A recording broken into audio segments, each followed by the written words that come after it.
ఏ గాల్లనా హాల్కగా బోర్లేయొచ్చు. మనం ఏం చెప్పినా ఇంటారు, ఏది చెప్తే గదే సై అంటారు. మన తానికి రాకుంటే ఇంకేడి కోరు పోయినా ఫాయిదా ఉండదు.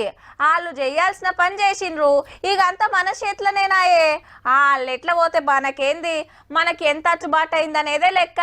ఇగో ఇట్లనే ఉంటుండొచ్చు కొందరు బోకరగాళ్ళు వ్యాపారుల ముచ్చట్లు. నమ్ముతలేరా? గీ మార్కెట్ కాడికి పోయి చూద్దాం పాండ్రి, మీకే ఎరకైతది.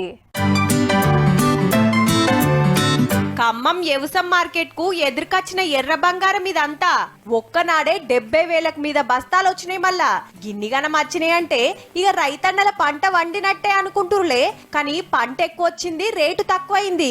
ఇవాళనైతే 8,000 మరీ దారుణం అన్న.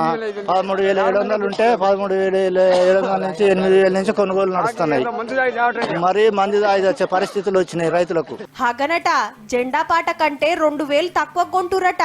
పచ్చుందని గట్టిపడలేదని రేటు దించే వరకు దిక్కులు చూస్తుండ్రు మిర్చి రైతులు. నిరుడు 14,000 అమ్ముతేనే ఏం మిగిలలే, ఇప్పుడైతే అప్పులు మీద పడేటట్టున్నాయని బాధపడతాండ్రు. రేటు మాత్రం దారుణంగా పడిపోయింది. 9,000 10,000కు ఏం రేట్ అండి, మాకు ఏం గిట్టుబాటు రావట్లేదు. అసలు 14,000 15,000 ఉంటేనే గిట్టుబాటు రాదు. ఎకరానికి వచ్చేసి మాకు కింటాకు వచ్చేసి 12,000 13,000 అవుతుంది ఖర్చు. అప్పులు తెచ్చి ఎకరానికి 1,00,000 ఖర్చు పెడితే 80-90 వేలు సుతోస్తలేవట. మరి పరిస్థితి గిట్లున్నందుకే మెడల మిర్చి దండలేసుకొని ఎరైటి నిరసన తోటి శాసన మండలికి వచ్చిండ్రు బీఆర్ఎస్ ఎమ్మెల్సీలు. మిర్చి రైతులు వెంటనే రైతులేనివే